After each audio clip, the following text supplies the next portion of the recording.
Good afternoon. Thanks for joining us here at 4 o'clock. I'm Dustin Grove. And I'm Scott Swan in today for Felicia. We want to talk about the weather today. I didn't see the sun. Did you see it at all? Not once. It tried. It tried. Yes. Earlier this afternoon, it didn't make it. We had a few peaks. It's just going to be kind of a gray finish, I think, for the end of the year. And we're going to have some rainmakers. All right. Rainmakers, not snow makers here because of those temperatures. My goodness, we're at 50 degrees here in Indy. Double Nichols in Shelbyville, 52 Columbus, and 50 this hour in Terre Haute. Typically, we're in the upper 30s, so above average here. A little bit of rain, not a whole lot, certainly nothing compared to what we had yesterday and compared to what is on the way here. I want to show you what's going on across the southern part of the U.S. We have had some big airport issues again. Dallas, Fort Worth, Houston, experiencing quite a bit of delays because of the severe weather that's unfolding there. This is day one of a couple of days of severe weather over the deep south. Want to point your attention to what's going to take place Saturday, perhaps an outbreak of severe thunderstorms, Louisiana and Mississippi. No severe weather here, but the first system starts to get back in here as we go into tomorrow, and it will bring us some rain. Widespread stuff the way it looks by the time we head toward the middle part of Friday. This is one of 3 more widespread rain systems before we get to a change to a much colder pattern. We'll talk about all of that, how much rain to expect coming up in the 7-day forecast. All right, Sean, we'll see you then. Quick check of traffic now. Today, much busier than the last couple of days. People perhaps heading home or maybe heading to somewhere for the holidays. This live picture is 65 and 465 south. And no major issues there. Looks like traffic's moving along okay. Now let's check 70 and Arlington Avenue on the east side, and same situation. Looks like we've got dry pavement and everybody moving along okay. If you are heading out, make sure you've got the WTHR weather app on your phone. You can check radar and our weather blog anytime. That app is a free download in your app store. New at 4 o'clock, a 35-year-old man is now under arrest in connection with a shooting that took place on Christmas Day. This is one of 2 shooting investigations just 1 block apart. So around noon yesterday, police responded to reports of gunfire at a family gathering on Meadowlark Drive. Police tell us 6 people were shot. One of them, a woman, died at the hospital. The Marion County Coroner's Office identified her as 37-year-old Anna Parr. Officers also found 4 kids who were there when that shooting took place. None of them were physically hurt. Police now are urging people once again to put the guns down. Well, I just feel like the world needs more prayer. That's the only way we can get out of this situation that we're in.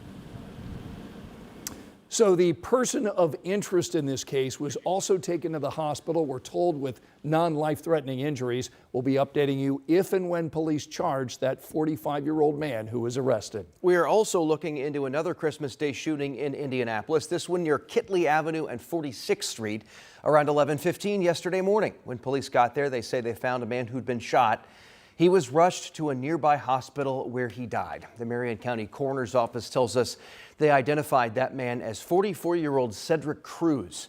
Metro Police say there was some sort of argument before that shooting. No word yet on a possible suspect in that case. Of course, we'll let you know as soon as we learn more.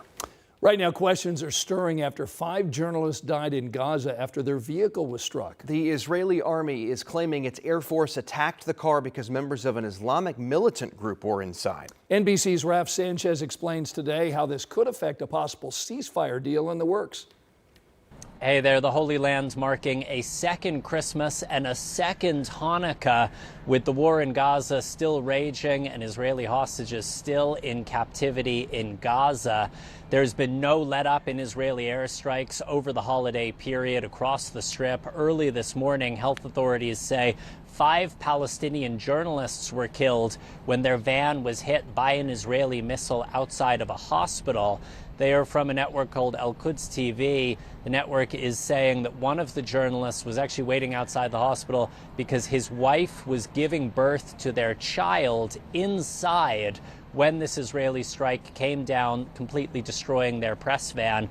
Israel is accusing these journalists of being Islamic Jihad operatives. They haven't yet offered details about that allegation. Ceasefire negotiations are continuing in Qatar. A senior Israeli delegation led by Israel's spy chief, the head of the Mossad, was there earlier in the week. It has now returned to Israel for discussions with Prime Minister Benjamin Netanyahu and the political leadership. What we are seeing is both Israel and Hamas publicly accusing each other of adding new last-minute demands, which they say are slowing down these ceasefire negotiations. Now, it's not unusual to see this kind of bickering in public. It doesn't mean that the negotiations have collapsed altogether.